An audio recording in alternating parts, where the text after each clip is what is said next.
Hello and a warm welcome to the digital session of the DW Global Media Forum 2020. I'm Assumpta Latus, and today we are looking at the role of media and information literacy.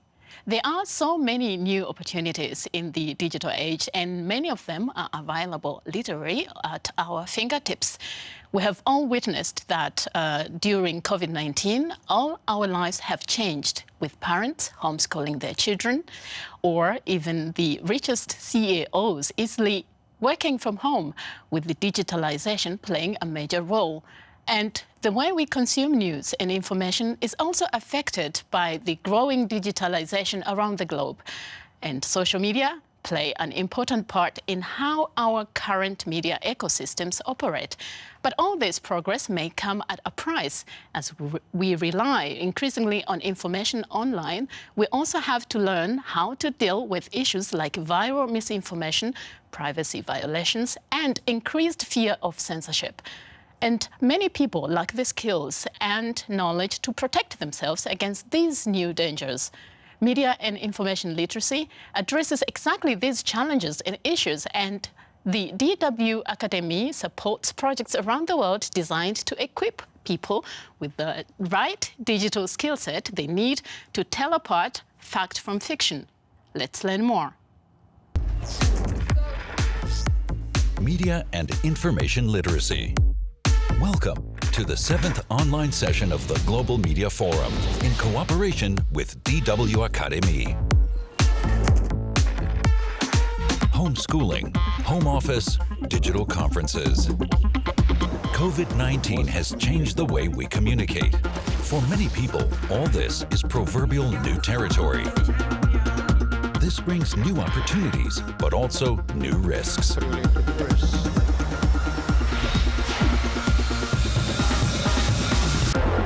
Viral misinformation, privacy violations, and increased fear of censorship. Often, the necessary know-how to protect against these dangers is missing. One solution: media and information literacy. It aims to strengthen people's ability to navigate in cyberspace, to understand and verify information.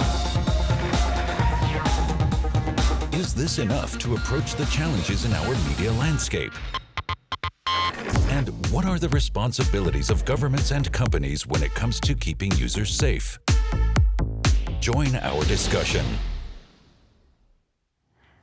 So, is media and information literacy the solution to all the shortcomings in cyberspace, or just a quick fix to address these issues in an ever-changing digital landscape?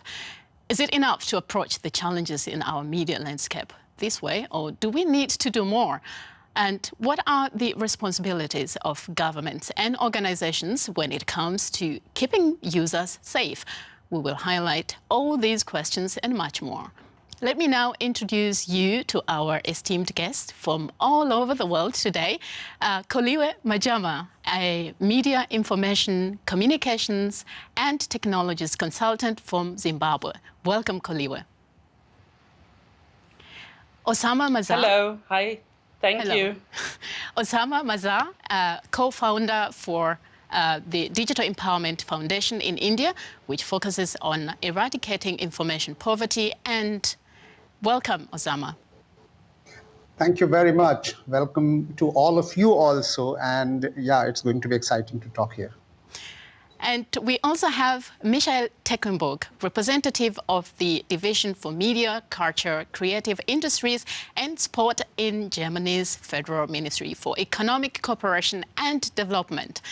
Welcome, Michael. Hello from Bonn, and thank you for having me. A warm welcome to all of you, and thank you so much for joining us today. Now, in the interest of full disclosure, I would like to highlight that Michael and I used to work together at the DW Academy, where we addressed the issue of media and information literacy around the world. Let's get started with you, Michael. Since you started working for the German government, what are some areas where you noticed the biggest need for more action and action in media and information literacy, especially now during the coronavirus pandemic? Yeah, the threat of misinformation was something that we feel has a global impact during the corona pandemic. The coronavirus, as well as misinformation, do not stop at borders. It really is a global media crisis, and it's a global challenge. And so I think that media information literacy could be a part of the solution, not in a specific region, but everywhere. Media information literacy, or may I say MIL, can boost up people's resilience against misinformation. And by conveying fact-checking skills, by showing how to access and find quality information, and by motivating them to create their own news pieces. It can help to slow down the spread of misinformation about the pandemic and protect people from taking the wrong measures against the virus. And I think this is really crucial. This is very interesting from what you're saying.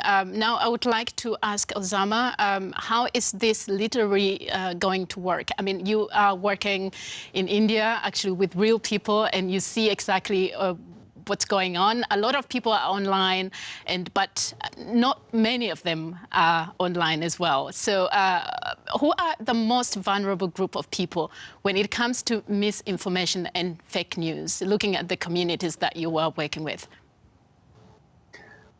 Thanks, Asumta, for asking that question. And the answer is not straightforward. It's quite complex. India or many of South Asian countries and half the world is still unconnected. But we feel that the people who are not connected is not affected by the connectivity-oriented information, which is not correct. Because we have reached to the mass level of connectivity so much that whether you are connected or not connected, you are affected by connectivity and digital linkages. So that's number one. Number two is, when we talk about when we talk.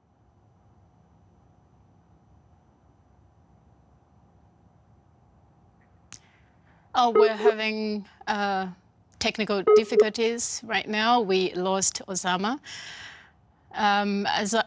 Then I would like to go to Koliwe. You are there. So I would ask you the very same question. How is this literally translated to you in Zimbabwe? Well, I think I'll also speak largely within the African context to say that I think when you're looking at media literacy issues, especially with the way that the media has evolved, what is clear is that people's right to access the internet and their freedom to be on the internet is more important now. And I think it's almost like COVID-19 was just like the tag for us to actually prove and recognize the importance of internet access. Because when you look at the way things have changed in terms of the way people are communicating daily, you spoke about education earlier. Now you have a shared connection in your home with your children, and also that the face-to-face interactions don't seem to exist anymore. So then it becomes imperative now for states, the governments, the private sector and actors and other stakeholders to implement, appropriate measures that would safeguard internet rights and internet freedoms, also acknowledging, and within the context of this conference, is that also the news or the information that we are consuming daily is coming in bulk, and also that we still continue to have governments or public institutions that are not proactively giving out this information. It then also within the African context becomes very difficult because we come from a background where the media continues to be restricted. So there's not much circulation of even the mainstream or public media. And then you have opinion leaders within communities who might, in a certain instance, get information that is not verified. And that viral information continues to circulate and become fact in an environment where there are gaps in terms of the information that is actually being circulated within an environment. Thank you very much, Kaliwa. I would like to go back to Osama. Would you like to pick it back to where you left us? Yes, Assumpta, thank you very much for reconnecting me. What I was actually saying is that half the world is connected. Countries like India, which is massively populated, is hardly 30-40% connected. But most of the people who are not connected are also affected by the connectivity because of the mass level of linkages. But what actually I am trying to drive is that the creation of misinformation and fake news mostly happens at an institutional level, either by the existing government or the bodies of the government or organizations, either by using algorithm or by using online system or by using absolutely organizing human resources. It is not the people who actually create mass misinformation or fake news, but the people who are affected is being honest, and they are being given responsibility to learn MIL, which is great. Of course, we need to learn MIL. We need to be media and information literate. We need to be, having critical thinking to figure out what is right or what is wrong. But the point is, my suffering as a citizen is because of the people who are creating misinformation at a larger scale, either because of the politics or because of the business. So it is very important that while we are looking at mass level of media information literacy to be adopted, it is also equally important to look at what kind of regulation and what kind of laws that we apply so that the creation of misinformation and fake news can be barred. Osama, I would like to remain with you. First of all, I would like to ask, especially you are working with a lot of people who are illiterate, people who haven't gone to school. How do you then teach them media and information literacy? Yeah, very interesting. And since we have done this, I'm happy to share that most of the people who are illiterate, uneducated in a traditional manner, many of those use media. And media, the way they use is either audio, video, audio-visual, or sign language, or emojis, like WhatsApp. WhatsApp allows them to forward, receive information, send messages either through audio or by recording and all that. So actually the modern media is audio-visually oriented so strongly that it doesn't really want you to be literate in a traditional manner.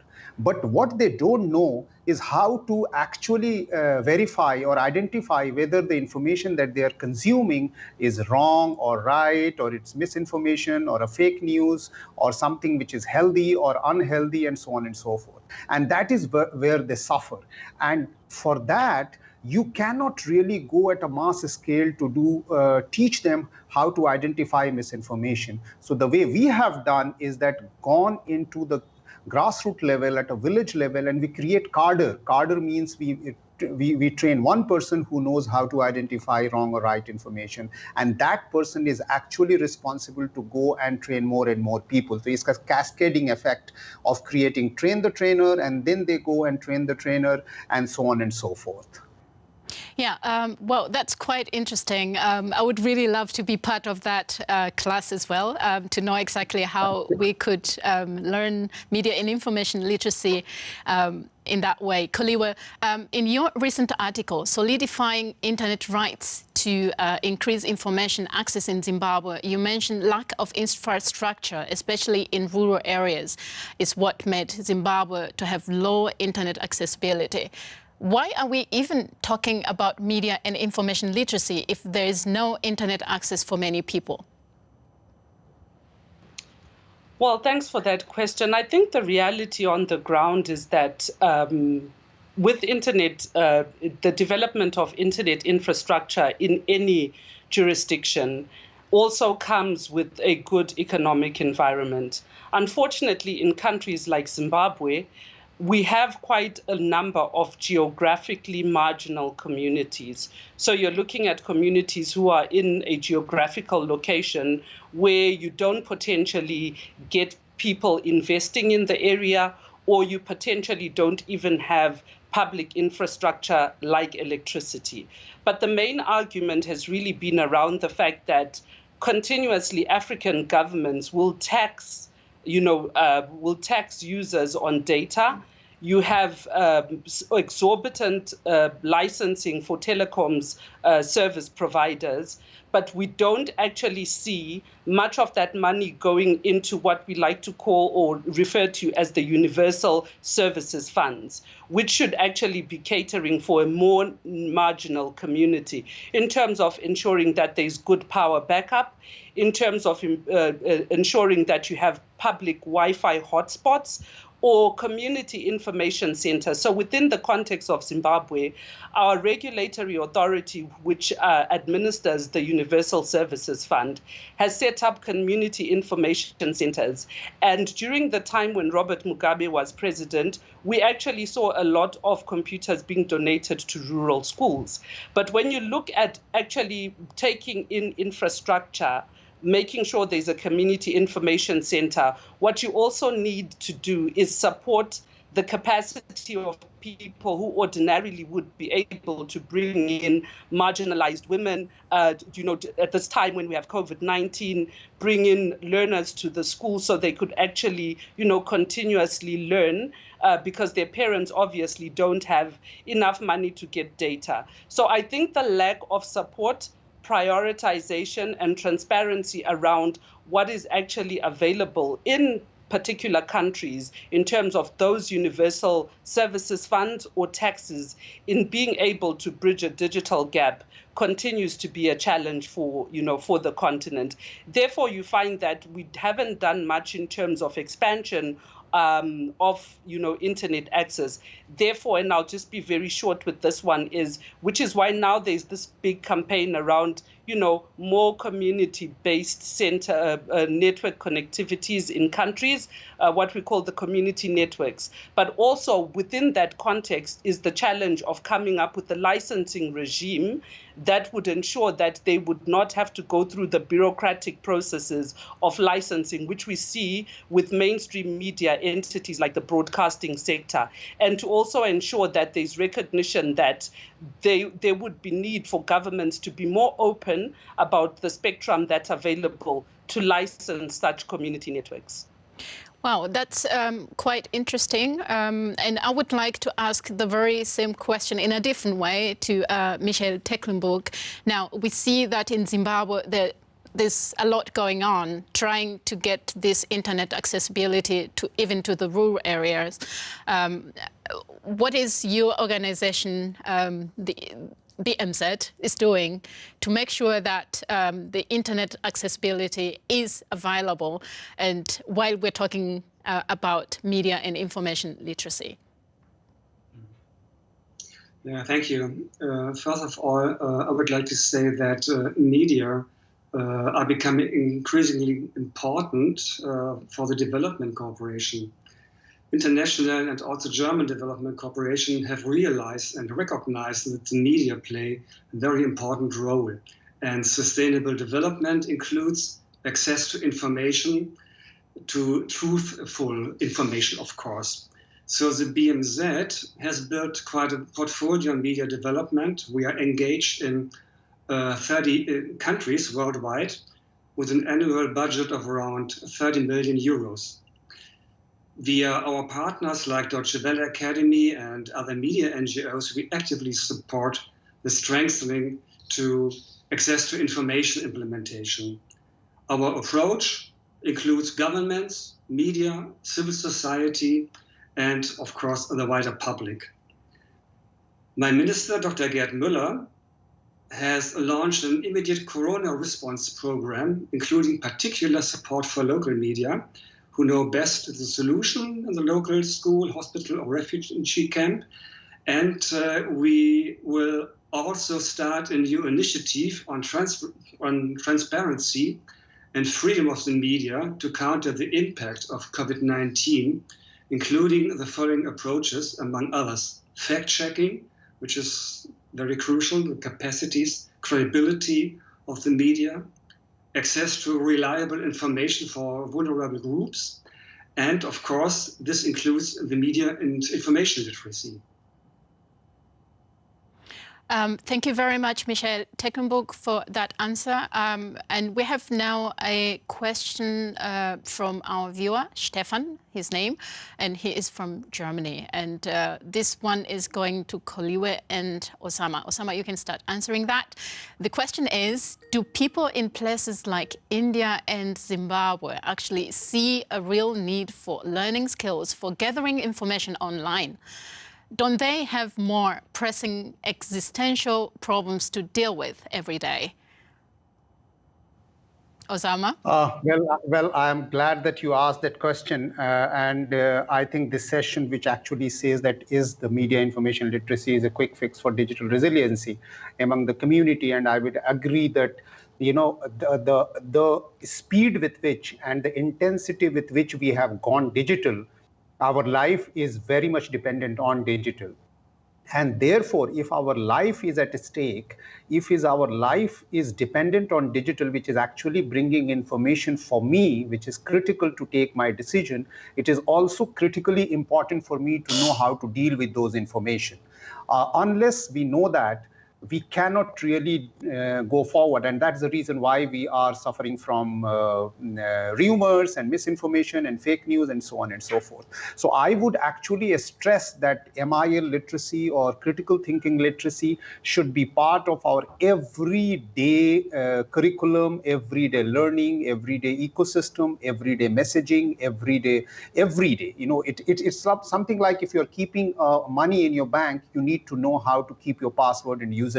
Similarly, if you're dealing with information, you must know how this information is authentic, sourced, reliable, truthful, because your life is dependent on this, because people are dying because of lynching, people are dying because of rumors, you know, people are dying because of misinformation at the time of pandemic and COVID. And this is actually affecting our culture, tradition, education, business, everything. You know, it is touching every aspects of life, because misinformation and fake news is a separate and actually a very polluted business ecosystem for many companies, because they earn money out of it. It's something like hate speech is actually earned money for many tech companies and online companies and the social media companies, which is an irony, which is actually a bad news. But the point is that at the end of it, it is the people who are suffering. So therefore, it is extremely important that we must localize the MIL learning. We must audiovisualize the MIL learning and make it available in a very layman's language for each and every person. Okay, Koliwe, this question goes to you as well. I mean, do people in Zimbabwe need media and information literacy skills, or they have a lot of pressing issues that they have to deal with? I mean, why should they have media and information literacy and not concentrate on the problems So I'm that a they firm have? believer that the more people have access to media content, and this is not within the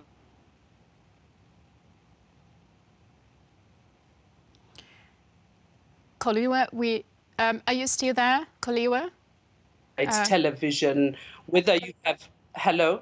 Yes, Can you we hear lost me? you a bit. Yes, now Hello. we do. Okay.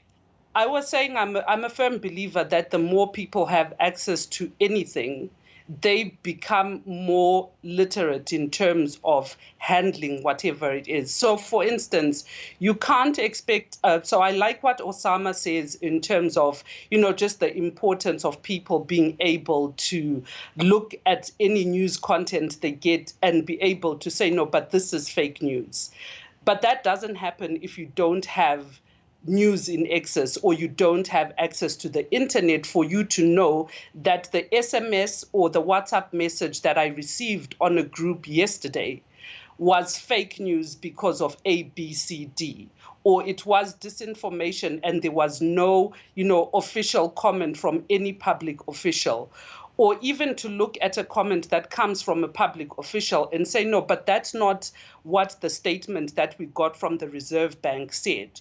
So I think that every society needs the media and information literacy, but it then requires for people to have it in excess, for them to be able to look at it and understand and decipher on their own what exactly it means. Because when you're looking at media and information literacy, there's 5 pillars to it. The first one being information literacy itself. This is information, this is how I digest it. Then within the context of the internet, the digital literacy too, I have access to the internet, but how do I get to this particular portal to get this information? And then media literacy is understanding what it is that you read. But it also then comes to, people's political activity, your rights as a citizen to, exercise your citizens' rights. But what Osama says is also important, because I think it's within the African context, and particularly in Zimbabwe, at this point where we have, what a lot of the messages or information coming in on WhatsApp and Facebook, is the fact that there's no diversity in the way it's packaged in terms of language. So you look at, for instance, the fact that, okay, South Africa has a really good portal on COVID-19, which is very critical at this moment. But to what extent is the ordinary person able to pick up that information and then utilize it, look at it critically, and then use it as part of, a very integral process like elections, for instance. And then the last thing that I wanted to emphasize around, just media and information literacy is the importance of the internet security aspect to it.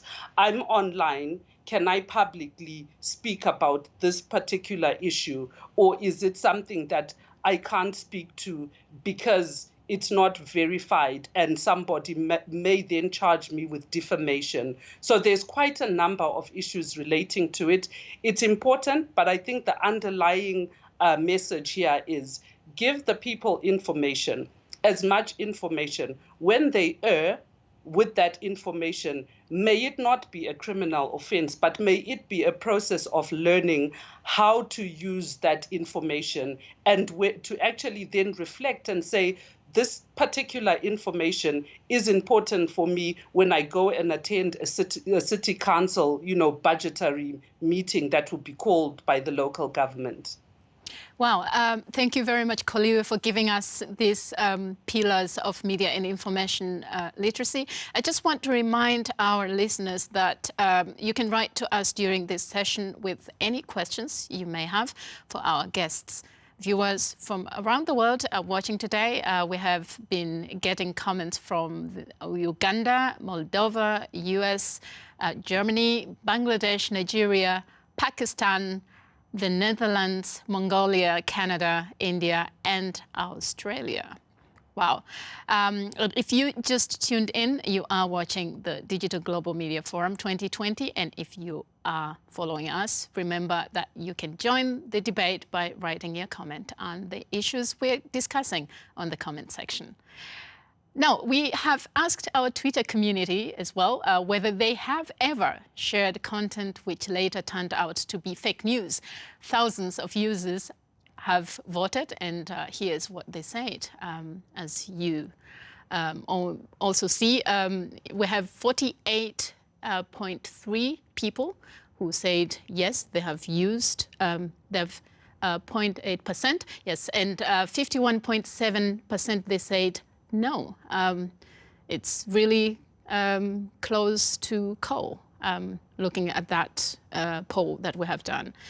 Now, Michael, what are the biggest challenges you see when young people worldwide online? Can you tell us what are the biggest challenges that these young people are facing? Yeah, the biggest challenge for young people, if they want to be fully connected, they don't just need to know how to access and how to analyze information, but how to be a responsible citizen online, how to access information and how to judge if something is true or false. Osama and Koliwe, they spoke about hate speech and fake news. Yeah, so it's always a question how they can know if something is true or false, how to create content and where to share it. I think in many parts of the world, users have no access to a mobile phone, sometimes also a smartphone. We see that personal computers, laptops, tablets are not widespread, but there are connectivity issues, especially in lower income regions and in rural areas. Social media and messenger apps are also extremely popular. But this can be a blessing for young people since it allows them to express themselves and access information, but it also means new problems. One of these problems is the spread of misinformation. Young people encounter a lot of conspiracy theories, lies, and false facts, especially on social media and especially on messenger apps like WhatsApp, for instance. And many of them do not possess the skills to judge if this piece of information is true or false, or if a source can be trusted or not. And I think this is exactly the point, and I'm happy that Koliva and Osama explained how they worked on the ground, how they described the needs of the young people, and how they described how exactly they are working with them. And I think Germany and also other countries, who's engaged in the development work, we have to support more and more the media, the work with media, and of course these young people who are using computers and using internet, and sometimes they don't know even the difference between internet and Facebook. So I think there's still a lot to do, and my ministry will support more and more, hopefully, this kind of media development. Thank you very much, Michael. We are now having another question from our viewer. His name is Alex from the US. Coming from the US, you would expect. He is asking about the US election. Looking ahead at the upcoming elections in the US, do you have the impression that people are sufficiently prepared for the avalanche of information they are going to be exposed to? Now, this question could be answered by anyone. I would start with you, Osama. Okay, that's a timely, interesting question, and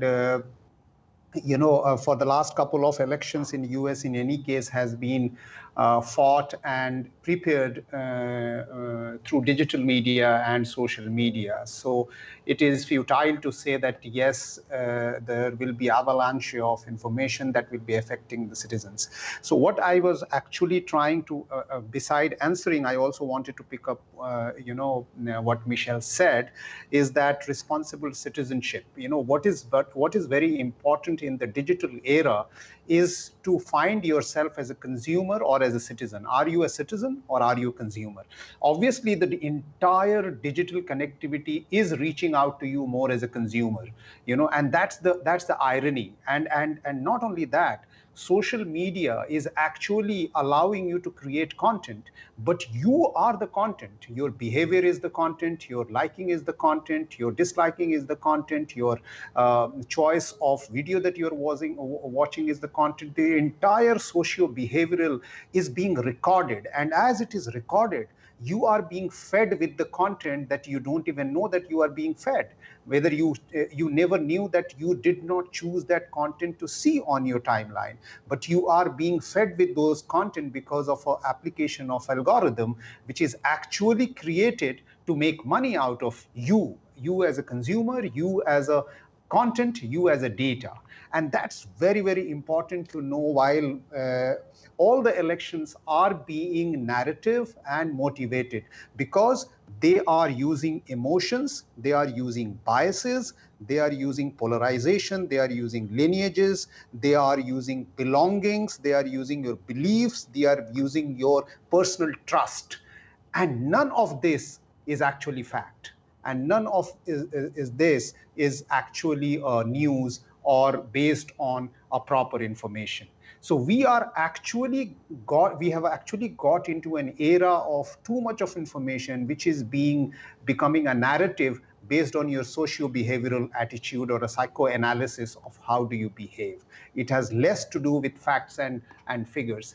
And when the media is in the hands of hundreds and millions and billions of people, you can imagine how hard it is to make people media literate and how necessary it is to make them literate. So obviously, we as a citizen are at a risk of too much of information which is biased and which is motivating me, but that is also a challenge that we have to face and be prepared with.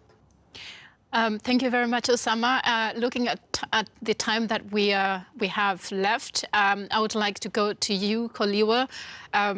If you were, we have spoken about the pillars of media and information literacy, and I was just wondering, and I'm just curious, if you were to rewrite the curriculum today of the media and information literacy, where would you put the focus?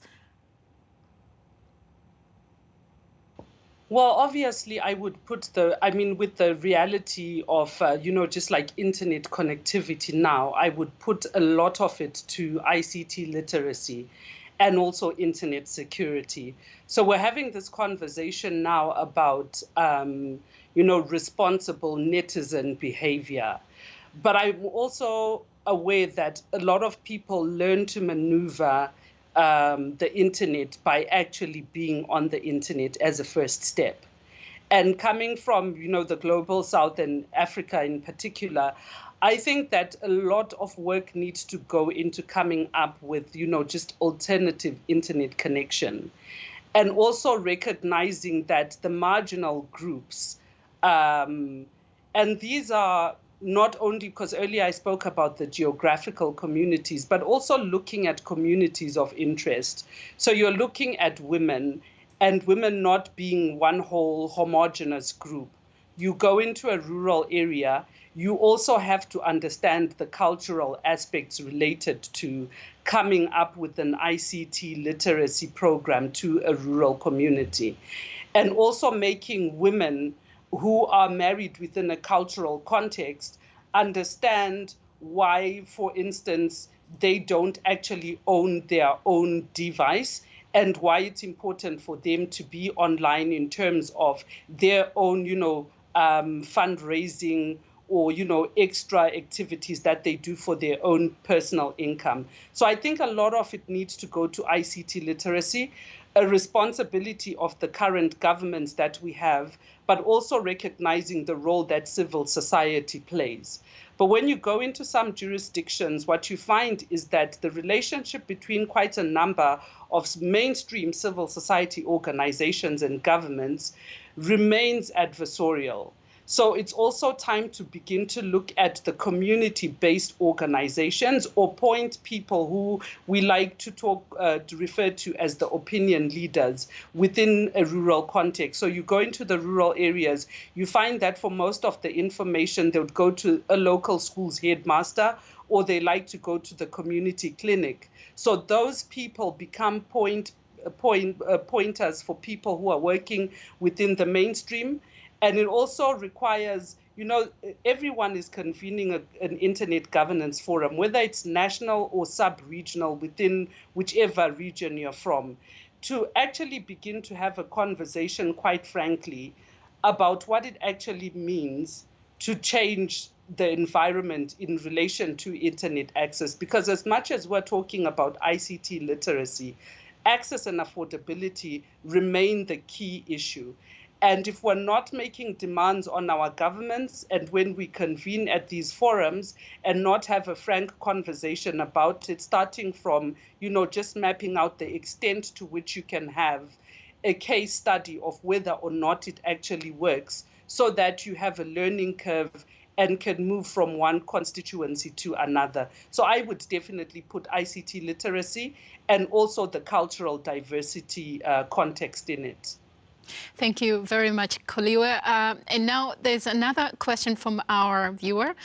This one is from Walid, in Tunisia. How come companies like Facebook and Google still don't have to take legal responsibility for what populists and extremists do with their products? And this question goes to Michael Tecklenburg.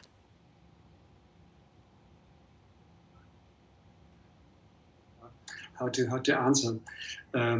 Of course, I think it's necessary that all the governments together, when we spoke about access to information and the right of information, I use the word truthful information. We know that we have some problems there.